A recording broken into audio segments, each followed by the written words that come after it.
Hi, piano maestros! Welcome back to my piano room. It's me, Abby, and my good friend Penny the piano is here. Welcome back, friends. I'm so glad to see you. We're so happy to have you back today. Guess what? Today we will do a review of something that we talked about before. Loud and soft sounds. When something is loud, we say forte in music. Can you say that with me? Forte! When something is soft, we say piano in music. This word doesn't mean the instrument here. It's a word that means quiet. Can you say it with me? Piano. Now let's listen to a story to understand loud and soft sounds.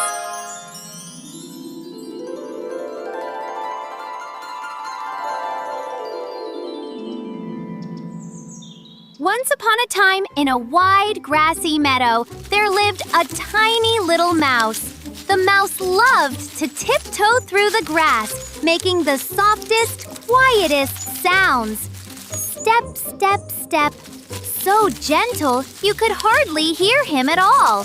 One day, while the mouse was exploring, he came across a great, big lion sleeping under a tree. The lion was snoring loudly. The mouse squeaked softly, "Hello?" But the lion didn't hear him. So the mouse tried again, a little louder. "Hello!" The lion's eyes popped open, and with a giant stretch, he let out a roar. Roar! So loudly that the trees shook. The little mouse trembled. "Oh my! That was so loud!"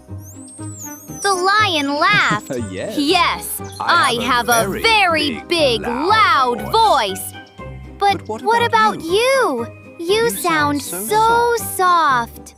The mouse stood tall and said, "Yes, I am small, and my sounds are small too.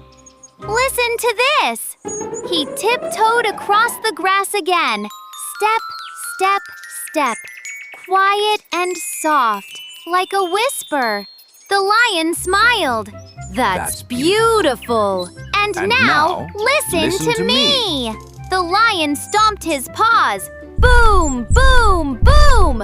So loud that even the ground rumbled. The mouse giggled.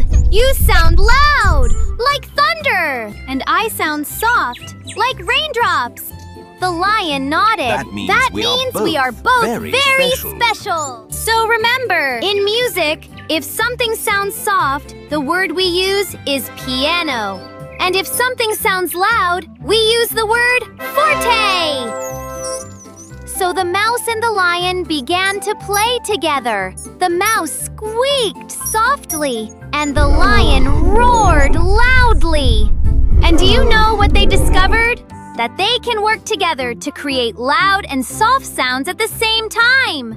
And just like the lion and the mouse, music is most exciting when it has both soft and loud sounds. That's what makes it come alive. And from that day on, the quiet little mouse and the loud lion became best friends, making music together wherever they went. The end.